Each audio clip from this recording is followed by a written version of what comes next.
So, Patterns of Digital Strategy, the series is about strategy in a tech knowledge age and the changing world of strategy. Strategy, and I was interviewed recently with iNexus, and we were talking about what's changing in strategy. And in a sense, strategy is always about anticipating moves, anticipating, changing landscape, and trying to get better foresights of what to do. So that is not changing about strategy. But of course, the emerging trends are many more, and we need to adjust to those. And especially bringing so much technology into regular business, and building effectively more agile and adaptive organizations. And that is kind of the idea of agility is being able to respond really quick versus strategy being able to anticipate. And therefore, strategy is changing, and the tools of the 80s or 60s to 80s predate digital. And you have to question whether they're still adequate in this space. So that's why we are looking at Wardley maps, and our Wardley maps help effectively see the landscape and make better decisions. So today we're looking at consolidating utilities.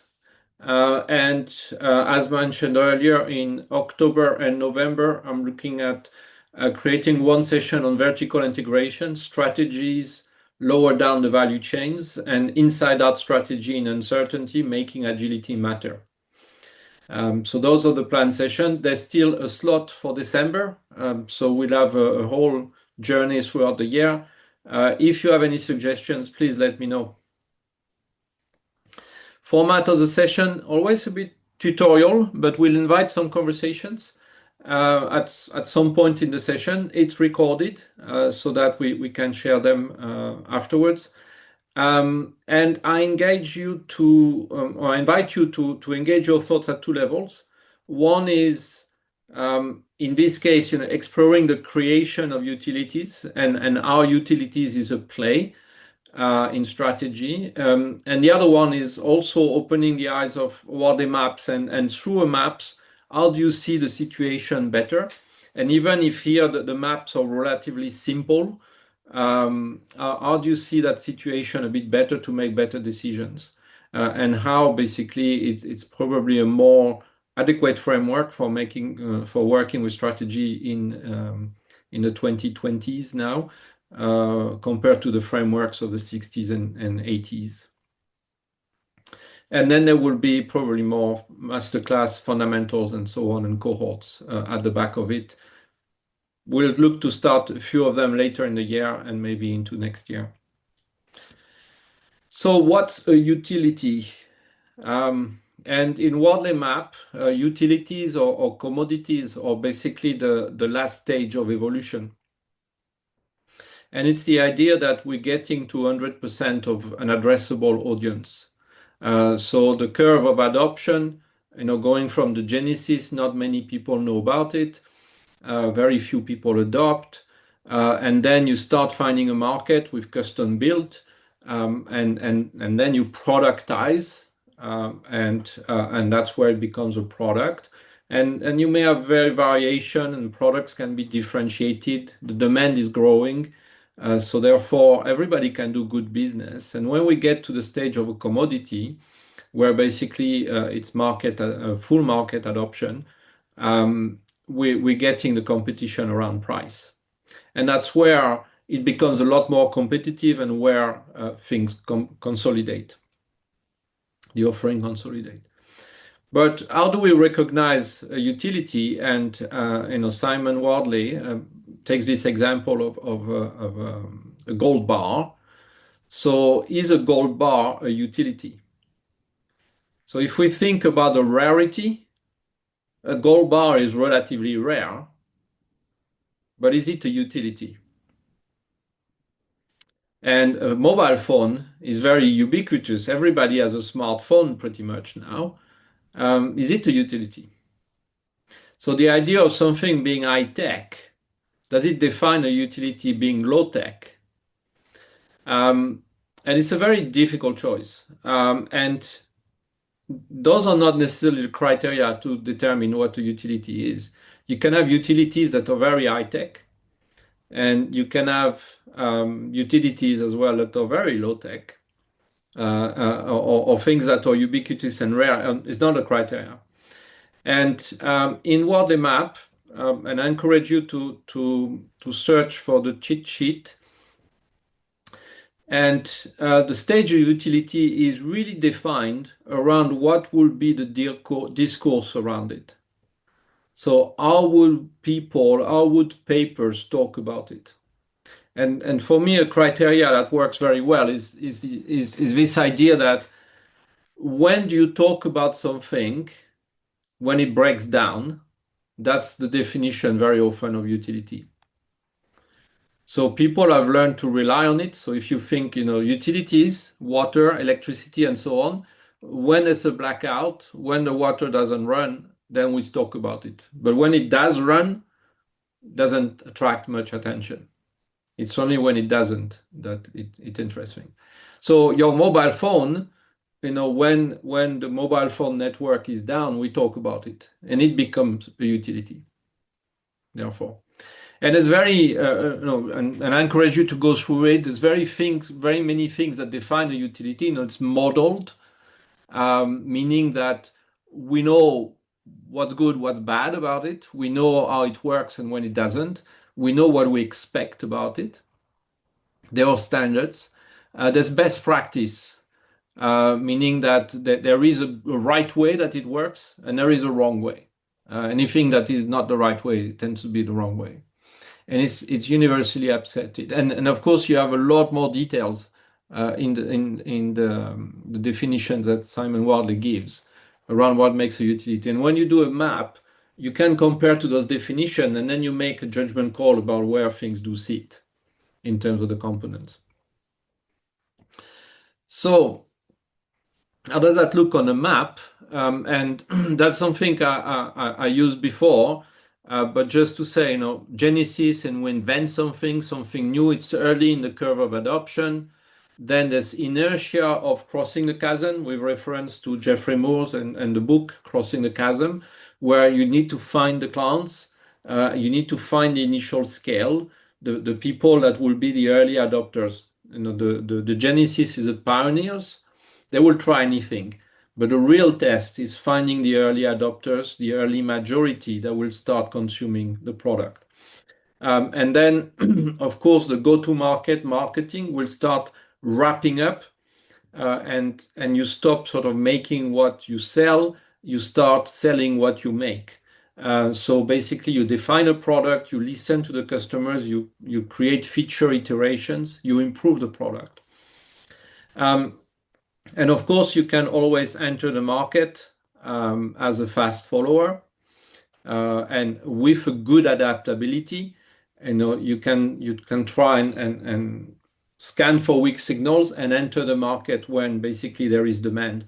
The challenge we're seeing more and more is that the journey of experimenting is worthwhile to organize for it. And fast following is a great idea, in the idea that you can always invest and bulldoze your way into it, or buy organizations. But it's becoming harder and harder to fast follow like this.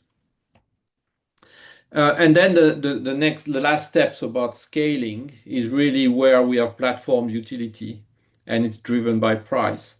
And this idea that we need to scale, and that's what I was explaining around.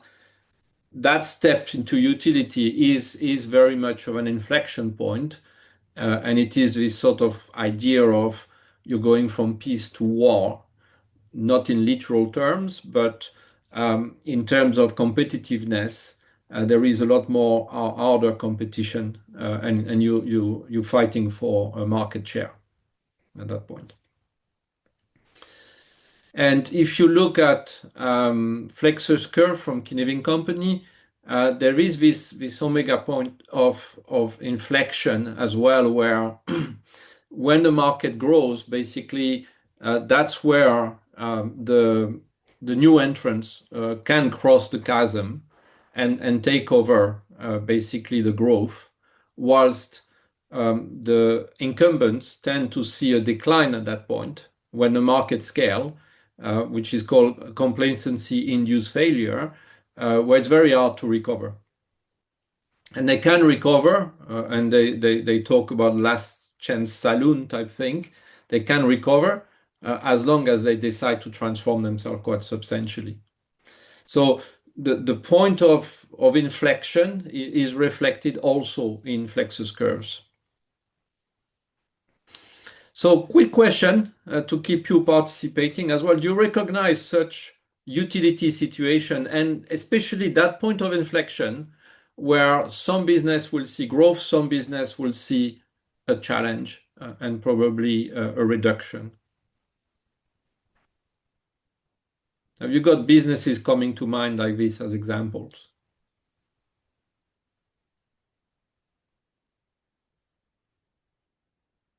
I don't know if it's the same scenario, but I recall, isn't there a similar thing with AMD and Intel, where I think AMD was making the cheaper chips, and now the cheaper chips are getting better. So AMD has to increasingly target the higher range, but it's just a matter of time, or is that a different Yeah, strategy thing?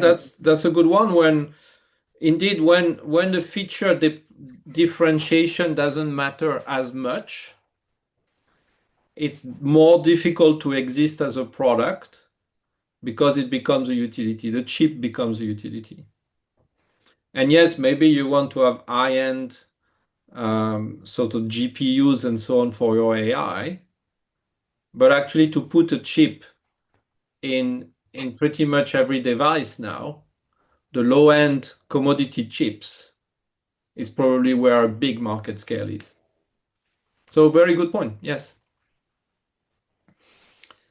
Any other ideas? Is a mobile phone a utility? Is a bar of gold a utility? I was thinking about a mobile phone, Philip. I think it is a utility, but it depends on which part of the world you are, isn't it? Yeah, indeed, the part of the world, but many parts of the world, even third world country, have smartphones now. Mhm. I would say in third world, I come from Africa. Smartphones are even more of a utility because you rely on it. You don't have Mm. desktop computers, but Okay. everybody has a cell phone. So they're even more of a utility. I would say they are a utility. I think a bar of gold, to take the bait, I would argue that a bar of gold isn't necessarily the utility itself, unless um, like access to the gold might be a utility. Because what do you do with a bar of gold, right? You just have Mm. it. Unless if that's your basis of currency, then maybe it's a utility, but it's a utility that enables currency, which would be like a high level thing service that sits on top of the Mm. gold. If I'm understanding it right, I'm speaking to be Yeah. wrong. The point of education. And the idea of a mobile phone is an interesting one when you think that there is so much more computing power today in a mobile phone than there was in the rocket that got people to the moon in the 60s. And yet it's becoming utilities in everybody's pocket. So, and we'll look at it more on the sessions with ecosystems, how with utility you build ecosystems. And we'll look at the mobile phone then. So yeah, interesting. But just to say, it's not technology that drives whether it's a utility or not. Mobile phone, a very high-end piece of technology, but they're utilities. So let's continue. So the utility use case, we look at three use cases: making the use of utilities. We'll revisit the use case of disintermediation and being pushed into becoming a utility, which is quite uncomfortable, and then making a utility play and what's involved with making a utility play. So we look at those. They will be very quick examples. So we'll fly through them quite quickly. So making use of market utilities has been really the mantra around Wardley maps for quite some time. People justifying and even Simon talking about cloud and the idea that cloud is inevitable. It's a normal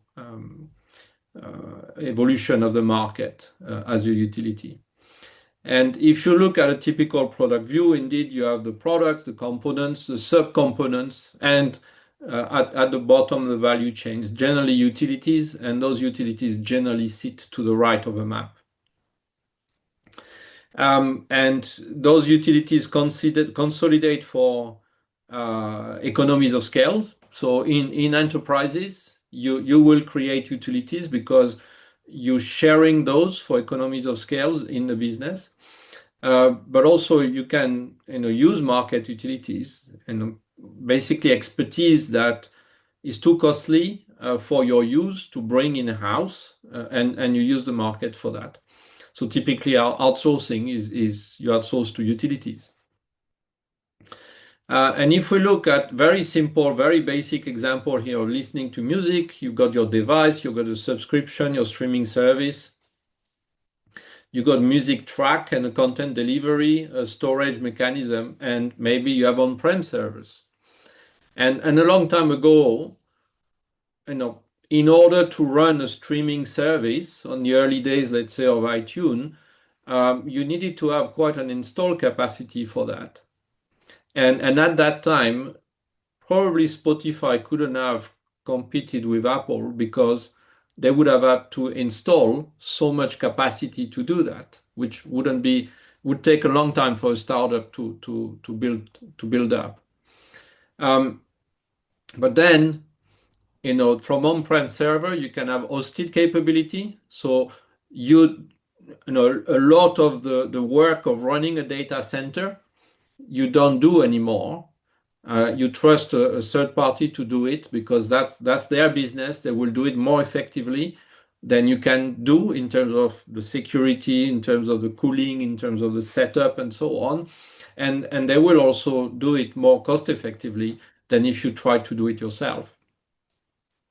And then it carries on with compute, where you have massive scale of the big players that are creating, massive data centers, and we'll look into the vertical integration around how they get to the energy even to be as effective as possible with the cost of energy, to actually offer compute at a cheaper cost than what you would manage yourself if you were trying to do it yourself. So suddenly, compute evolves, but there's a co-evolution, from the storage that you may have your own databases and so on. Suddenly you have buckets, and equally, the services go up the value chains that way. When you may have your content delivery, suddenly your content delivery networks, and those, allow you to basically stream services all across the world without, so much delay. So suddenly those utilities become necessary to use, because why, as a music service streaming provider, your value is at the upper end of interacting with your customers, having better device, having better options, having better music, more choices, personalizing, and so on for you. So all that space for innovation is where you want to be. And the traditional use case, a very, very basic use case in Wardley Map, is you consolidate on your utilities to free your capacity, not so much to reduce your cost, but to afford innovation. And being able to trade that off. And quite often what we see, because organizations don't make that connection of freeing capacity to afford innovation, they tend to free capacity to reduce cost. So that doesn't always realize. And that's the challenge is you want as a business to create that cycle. So very, very simple use case, of using consolidated utilities. The utilities will consolidate in the market, and the play is to make use of them and to realize the choice you make about those you're going to use because genuinely it's not an expertise you want to develop. It's on an expertise that in your business model really brings value add. So therefore, you're going to use those utilities and you're going to free up your capacity for innovation. Okay, so have you got any questions that come to mind around or any ideas of utility providers like this? And I kind of mentioned the cloud, but do you see any such utility providers outside of the classic use case of the cloud?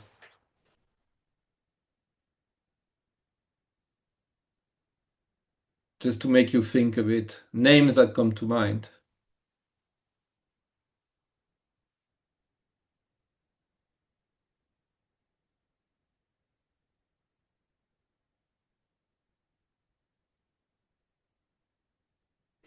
Go ahead, Aaron. Yeah, hi. Good afternoon. I would say the infrastructure providers. So if you like the in automation, like Rockwell's, Emerson's, Siemens. I mean, not maybe the whole business, but the parts of the business that they're providing continuous infrastructure, sensors that are then being leveraged by third parties because they're providing a continuous they're providing a combination of a commodity that continuously provides a utility service for their customers, especially the OEM part of their business. So any of the big OEM hardware companies, I think are utility oriented. And I don't know if it's exactly what you mean, but you can imagine in smart cities and so on that you have people installing sensors for air quality and traffic and so on, and they provide access to those as APIs for people building services on top of That's them. right. Yeah. That's right. And then there's service providers on top of the service providers, or I mean, basically, um, what you would call sort of it's like a stack tool chain, basically, which is providing ultimately continuous utility service. And in the end, except for their most vertically advanced hardware, those are extremely commodity-oriented markets, right? So they're always consolidating on cost, and they're really the only place, cost of hardware.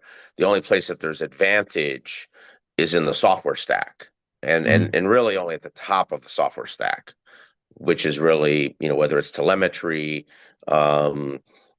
it's being able to develop on top of them. I mean, so there's really just a small slice that separates, the most advanced part of that stack, basically.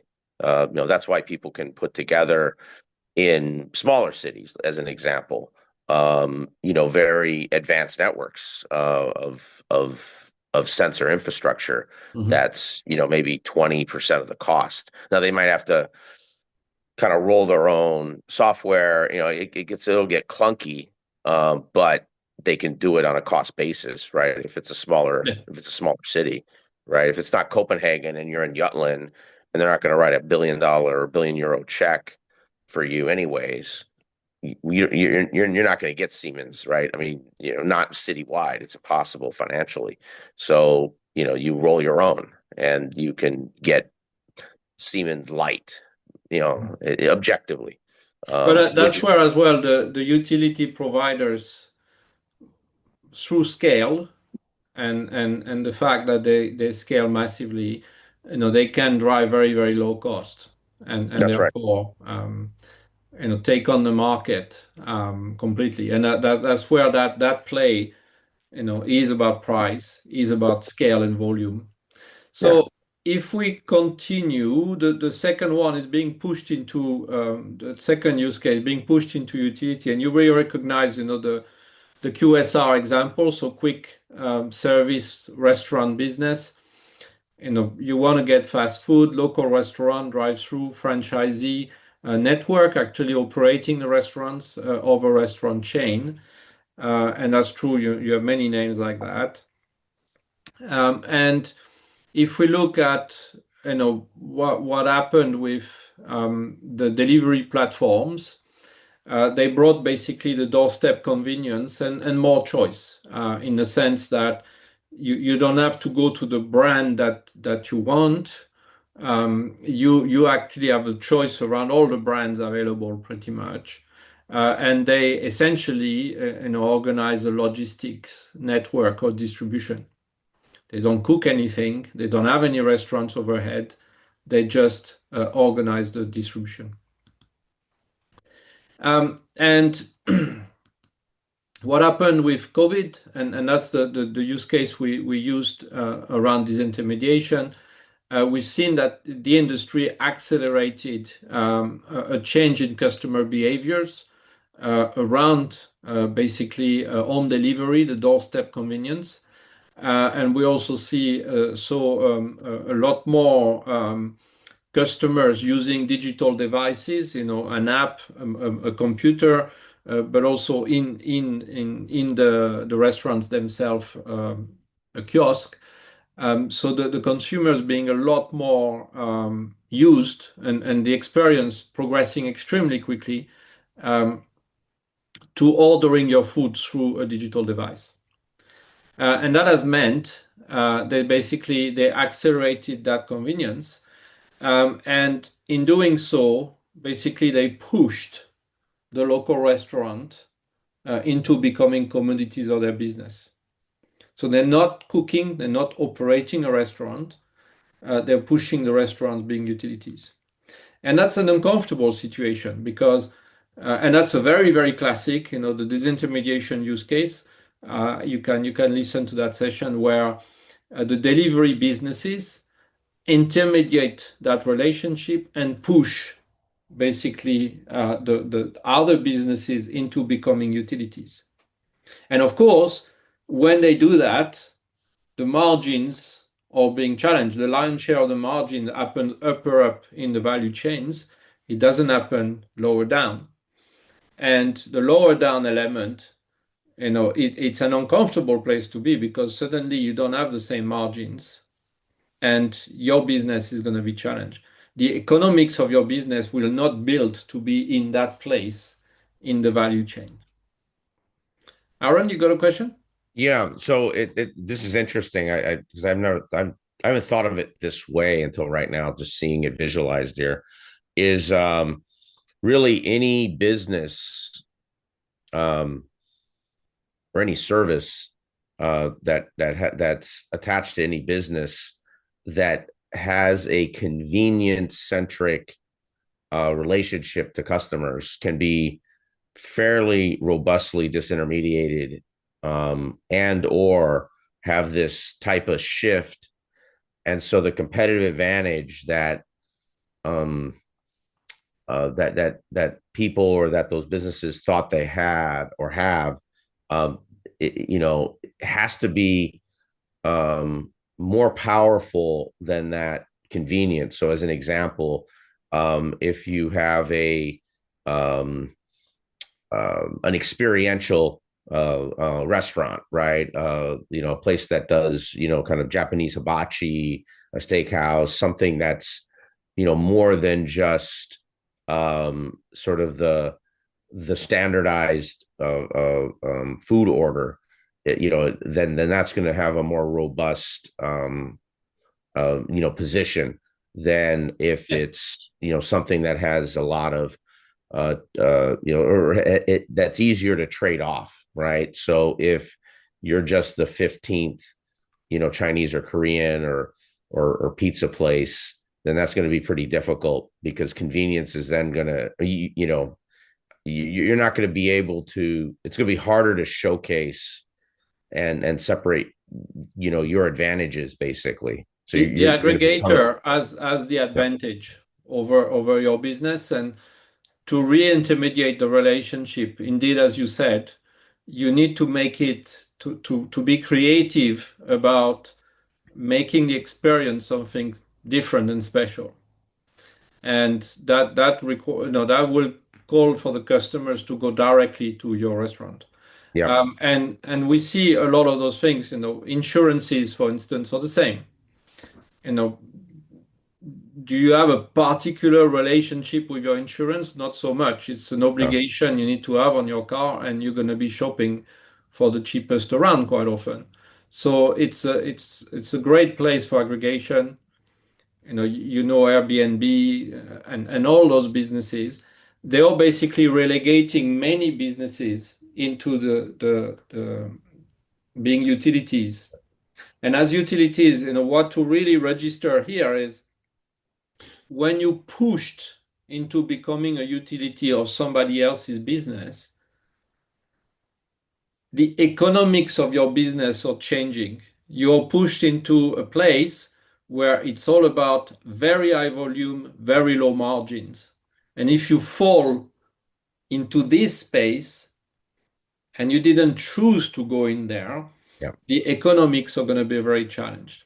Yeah, and I think the hardest thing is that you're fighting maybe two wars at the same time. You're fighting this being dragged in to a space that you never were intending to be in from a cost competition perspective, but you're also fighting the quality brand war that you were always fighting, but you're fighting it in a different distribution node or different distribution space than you were before.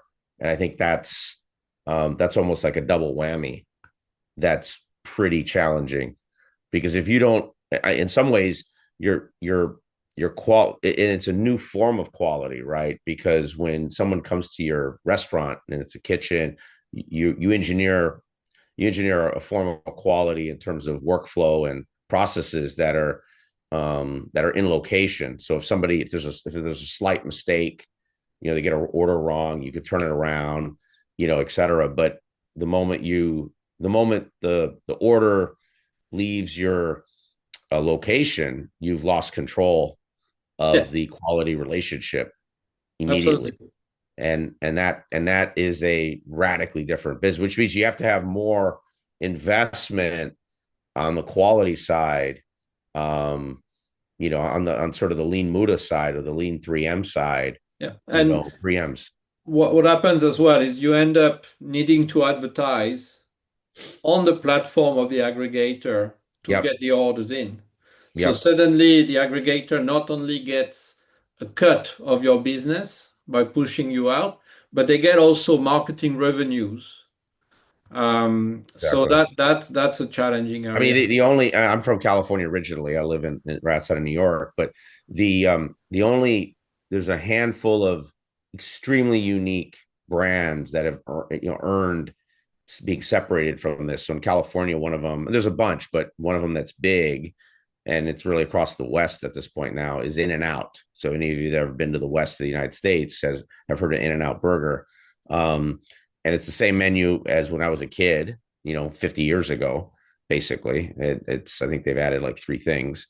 And the price, they've had 3 consistent components, or 4 now. They don't do any digital stuff, so you have to come in and get it. No delivery drivers, none of that stuff or services. Basically, the highest quality possible, the highest pay of any fast food job on earth, by at least 30%. And then the highest, and then maintaining this incredible price.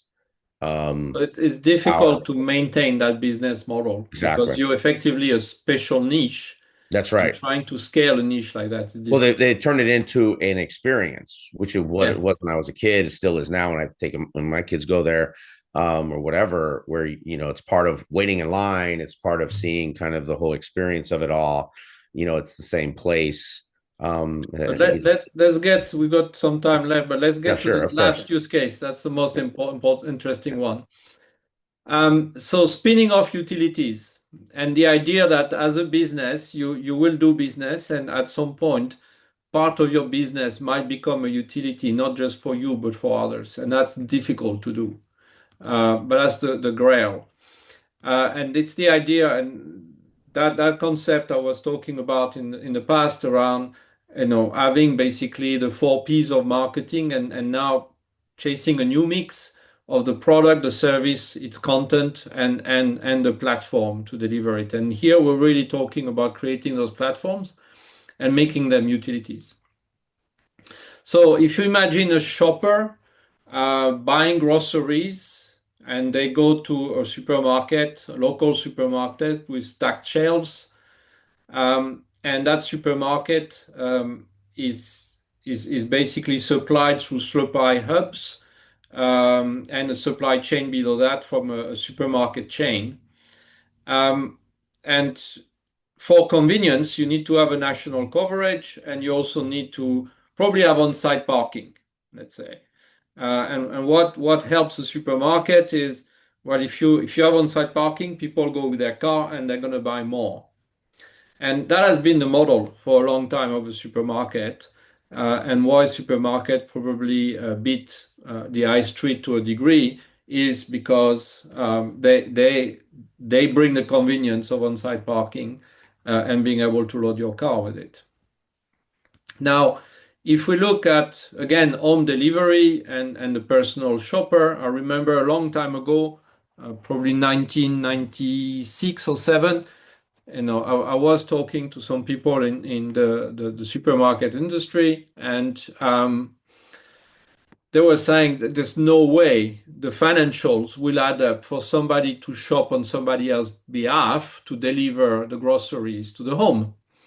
And indeed, at the time, it will be somebody, a personal shopper somehow, going around the supermarket, picking the things and driving them to somebody's home. And the cost of that is incredible. But right now, a lot of all the supermarkets now are delivering at home, and surely that's what we use here. So the idea of industrializing that aspect for that convenience in order to scale, and basically also looking at there is, it's not like a net cost. There is a real estate cost of a supermarket between the parking and the local warehouse that the supermarket is. There is a real estate cost. And if you deliver, you don't really have that cost. So if we think about industrializing, having a van fleet, having an automated pick and pack platform, and some robots to pick up, and incidentally, and you probably already figure out who I'm talking about, an airline traffic management system. So talking about exactation, they used an airline traffic management system for the robots to circulate and picking up the right things and bringing them to the right van. And of course, the traditional, working with the supply hubs of a supermarket chain. And here, you have the name Ocado and Waitrose come to mind. So Ocado for a long time was basically the delivery arm of Waitrose. And they built that technical solution to actually scale that personal shopper. So it was no longer the local supermarket supplying the good. It was actually a hub with the technology to industrialize this. And so what we're seeing is basically delivery as a service or delivery as a product is becoming a utility, and it's becoming the business. Ocado's business is providing the platform for delivery, and now they even as it as a service where they have their hubs that supply the goods for different supermarket chains.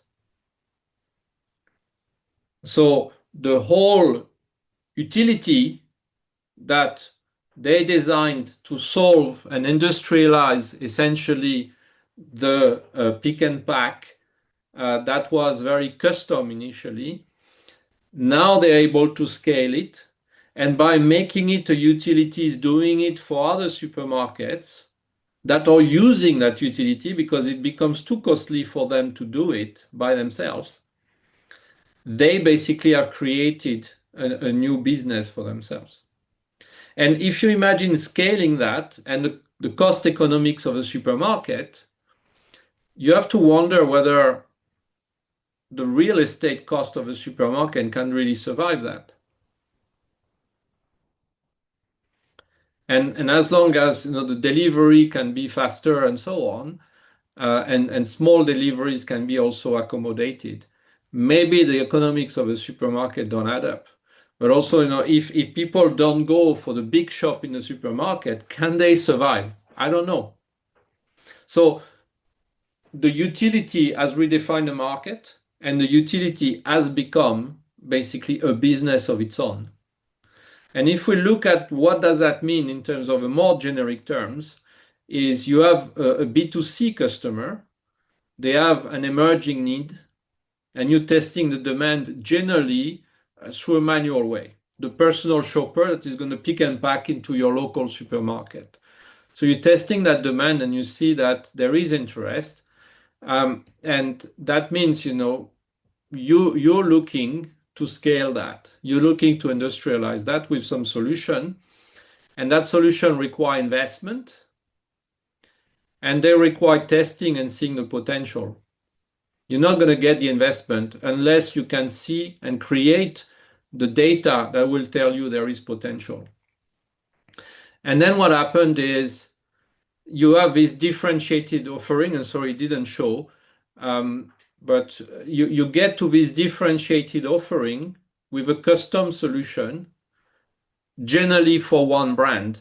So that one brand will basically say, we have this fantastic new way of ordering, let's say your groceries, and it makes us different. It allows us to grow our business with that custom solution.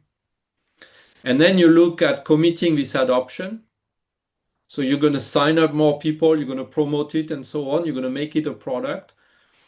And at some point, if you really want, at the lower part of the value chain, if you want to scale it, you have to break the vertical integration that it can no longer be one brand. You may have to serve several brands. Then it becomes a product. So, and that's the key part here. And the next, and that's the first inflection point. And the next inflection and next growth is you need to scale and reduce cost when basically online ordering becomes table stake in the industry. So you will rely on solutions as a service that can operate it much more effectively than you can. And that's where the creating that service, creating that solution becomes basically a new business of its own. And what's interesting, it's no longer just technical solution, it's the whole end-to-end service at that point. So where before you were a product company, now you're basically becoming a service company. And the inflection point, and those black boxes are effectively the inertia. The big inflection point is initially the business is using this to sell more with the differentiation it brings. And it's very hard to say, we're going to invite our competitors to that. And when we're looking to spin off utilities, you're building a different business, but actually it's going to compete. It's going to help your competition compete with your business. So it's very, very difficult. It's a massive inertia to say we're going to create a B2B business that provide the underlying utilities to our business, and we're going to sell it to others. But if you think about the Ocado model I was talking about before, that's exactly that. They were serving Waitrose, and now I think they serve Morrisons and other brands, and M&S, and they've changed ownership as well along the way. But they serve many brands.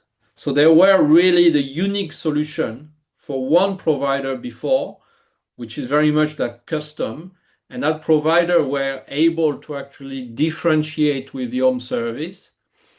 And as it became table stake, there is not so much to gain anymore, not differentiation to gain anymore from delivering. Then basically it made sense to spin it off as a utility and provide that to many providers, many competitive customers. And that move, as well as, so two aspects. One is for that utility you create, it needs to evolve to becoming a service, which is not always easy when you have a product. It's way more difficult to offer a full end-to-end service than just a product. And for the consumer of that utility, maybe the business that originally seeded that utility, you need to actually let it go, let it spin off, use it, like the use case of using utility, the first use case, and reposition yourself on a different innovation that will create a differentiated offering, and attract basically from differentiation your customers. So here it's really interesting how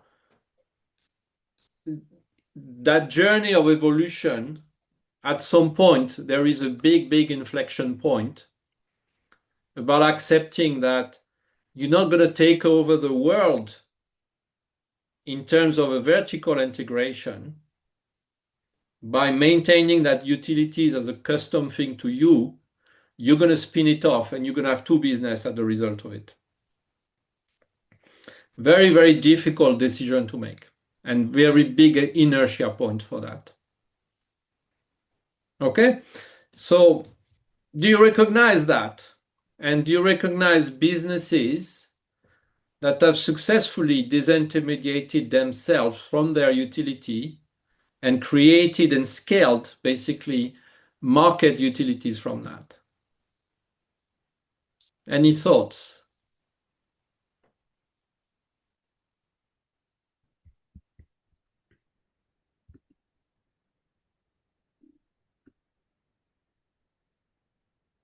I mentioned Ocado. Aaron, any thoughts? Yeah. So what's interesting is the grocery business, as you were saying, because if you either become a completely different business, right? You become, in essence, a distribution business of of various types, and or real estate, et cetera, where you're providing, pure utilities, or you're going to have to fairly radically differentiate from the normal grocery model, which maybe is prepared foods.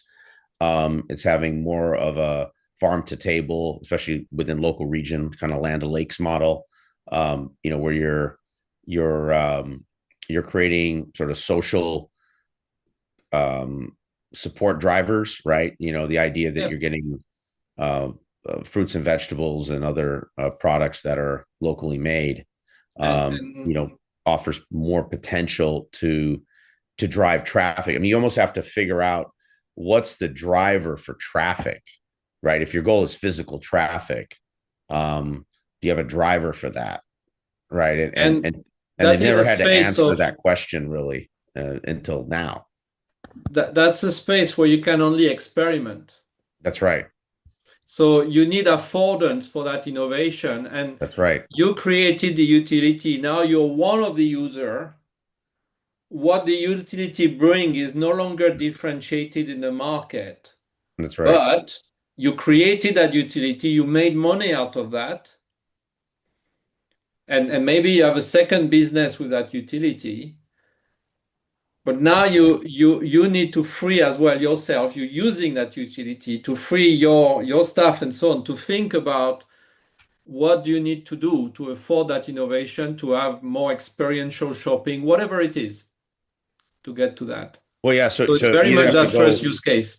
Yeah, you either have to go up, like in the luxurious or luxe kind of market or high-end niche, or you have to go down and reduce SKUs, like you see Aldi and Lodi. You know, the kind of they've almost become fast casual grocery stores, right? You go in, fewer aisles, more radical discounts, you know, and it's faster in and out. You have to, you know, or maybe you even abandon the B2C yep, part of your business and you concentrate on the B2B.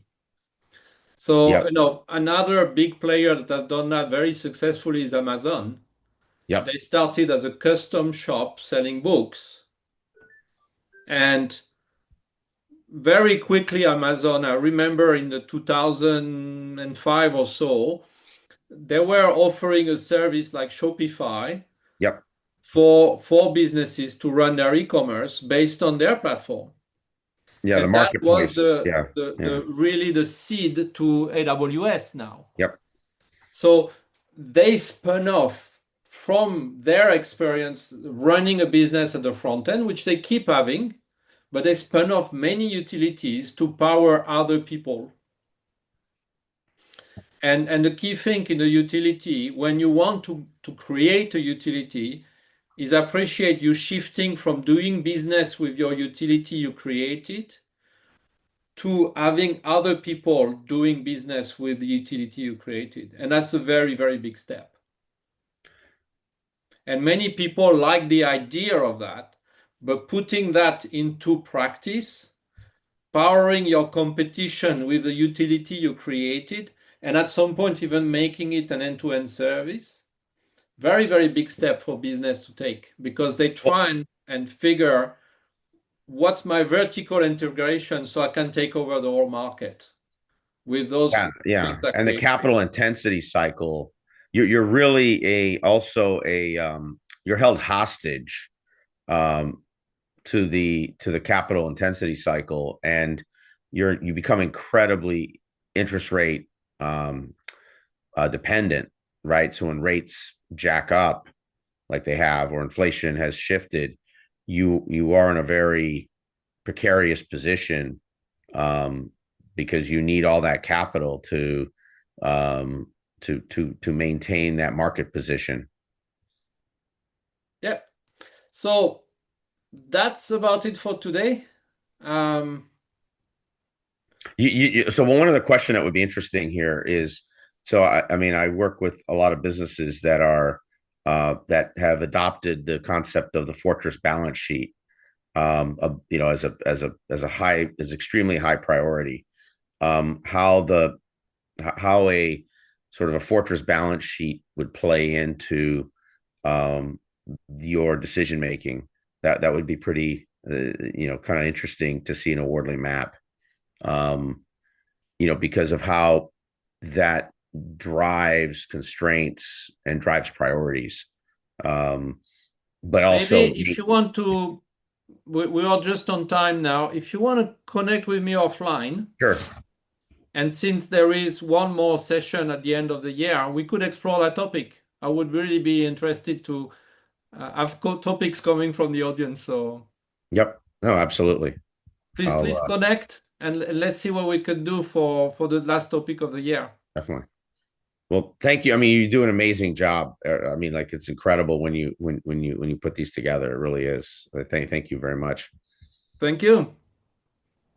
Well, thank you all for your time, and I hope that was that's triggering some thoughts as previous sessions have hopefully done as well. And the next one I think is intelligence, creating intelligence. Yeah, so we look at how the utilities allow you to have data and what you can do with it and create intelligence. Thank you all a lot. Thank you very much for today, Thank you. Philippe. Have a good weekend. Yep. Bye. Same to Cheers. you. Bye-bye. Bye. Yes, all.